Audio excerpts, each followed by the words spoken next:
টানা ভারী বর্ষণে কুমিল্লা নগরীর বিভিন্ন এলাকা জলাবদ্ধতায় ডুবে গেছে। এতে সবচেয়ে বেশি ভোগান্তিতে পড়েছেন এসএসসি পরীক্ষার্থী ও তাদের অভিভাবকরা। বিদ্যুৎ বিচ্ছিন্ন হয়ে পড়ায় অনেক কেন্দ্রে মোমবাতি ও চার্জার লাইট জ্বালিয়ে পরীক্ষা নেওয়া হয়েছে।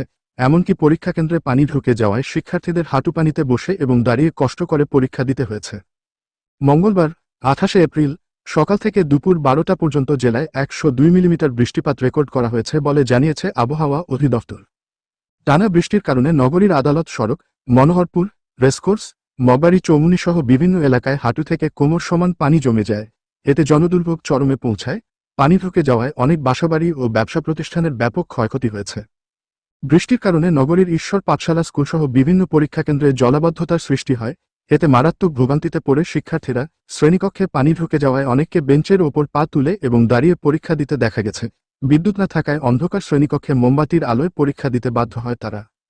এ বিষয়ে কুমিল্লা ঈশ্বর পাঠশালার প্রধান শিক্ষক ও কেন্দ্র সচিব সুধাংশু কুমার মজুমদার বলেন, হঠাৎ করে এমন পরিস্থিতি তৈরি হওয়ায় পরীক্ষার্থীদের জন্য বিকল্প কোনো ব্যবস্থা করার সুযোগ ছিল না। পানি নিষ্কাশনে কুমিল্লা সিটি কর্পোরেশন কাজ শুরু করলেও বিকেল পর্যন্ত নিচু এলাকাগুলোতে পানি জমে থাকতে দেখা গেছে।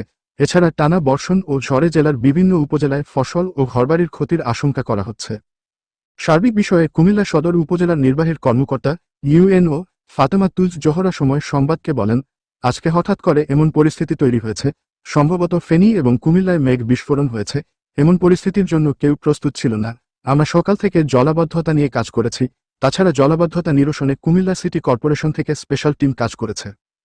তিনি আরও বলেন, ঈশ্বর পাঠশালা স্কুলের শিক্ষার্থীদের পরীক্ষায় অংশগ্রহণ করার সময় জলাবদ্ধতায় ভোগান্তিতে পড়তে হয়েছে। আমরা এ বিষয়ে সংশ্লিষ্টদের সাথে কথা বলব, যাতে করে পরবর্তীতে এমন পরিস্থিতিতে পড়তে না হয়।